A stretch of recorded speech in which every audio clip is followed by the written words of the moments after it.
hello everyone আজি আমাৰ THB কলেজৰ হীৰক জয়ন্তী সমাৰোহৰ প্ৰথম দিন হে আমি সোনকালে কলেজলৈ বুলি গলো আৰু এয়া অসমৰ জনপ্ৰিয় অভিনেত্ৰী গায়ত্ৰী মহন্ত বাক লগ পালো আজি আমাৰ হীৰক জয়ন্তী সমাৰোহৰ প্ৰথম দিনৰ প্ৰথম কাৰ্যসূচী আয়তীসকলৰ দ্বাৰা পানী তোলা অনুষ্ঠানত তেখেতে অংশগ্ৰহণ কৰিব আয়তীসকলৰ পাছে পাছে আমিও গৈ আছো এয়া আমাৰ কলেজৰ ছাৰ আৰু ছাৰ মেম সকলে আমাক ধুনীয়াকৈ গাইড কৰি আছে যাতে অনুষ্ঠানটো সুচাৰুৰূপে হয় আৰু আয়তী সকলৰ পানী তোলা অনুষ্ঠানৰ পিছত পতাকা উত্তোলন হ'ল আৰু তাৰ পাছতেই ৱাল মেগাজিনৰ কম্পিটিশন হ'ল আৰু ৱাল মেগাজিনত আমাৰ আইটেপ ডিপাৰ্টমেণ্টে প্ৰথম স্থান লাভ কৰিলে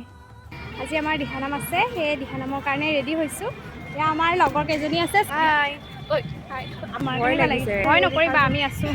থাকিলে যে উৎসাহ দিব লাগিব সেইমতে গাবৰ কাৰণে দিবা না নিদিয়া দিম একদম ভালে ভালে হৈ গ'লে ভাল লাগিব আৰু ভালে ভালে আমাৰ দিহানামটো হৈ গ'ল আজি ভিডিঅ'টো ইমানেই বাই বাই